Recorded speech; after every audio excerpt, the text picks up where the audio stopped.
В 2012 году Владимир Милентьев был призван на службу в ряды вооруженных сил Российской Федерации. После прохождения службы по призыву остался служить по контракту, откуда в 2022 году был отправлен на специальную военную операцию. 31 августа 2022 года в ходе ведения наступательных действий вблизи населенного пункта Сладкое Донецкой Народной Республики сержант Милентьев Владимир Сергеевич отражал контратаки противника. Владимир героически прикрывал огнем своих товарищей, не давая врагу перегруппироваться. Он ценой собственной жизни спас своих товарищей. Последний раз где-то за неделю до гибели разговаривали. Сказал: мама, я скоро приеду. Ну, приехал скоро, только не так, как я хотела. Герой. Но теперь не обниму, не поцелую сына больше, конечно, никогда. Завтра вот было бы ему 28 лет. А я уже не поздравлю его. Тяжело, очень тяжело.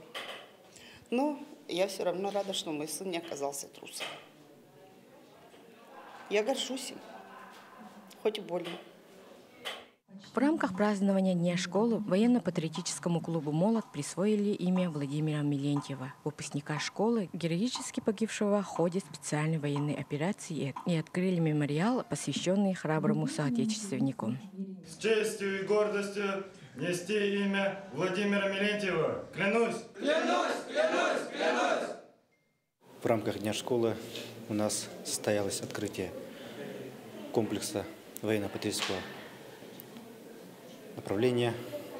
И в рамках открытия комплекса у нас сегодня произошло присвоение имени Владимира Милентьева, нашего выпускника школы 2010 года, который героически погиб при выполнении своих военных обязанностей в зоне боевых действий на территории Донецкой Народной Республики.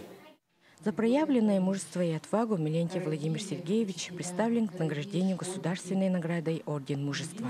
А для нас он всегда останется примером мужества и решимости. Он является настоящим патриотом и истинным сыном Отечества.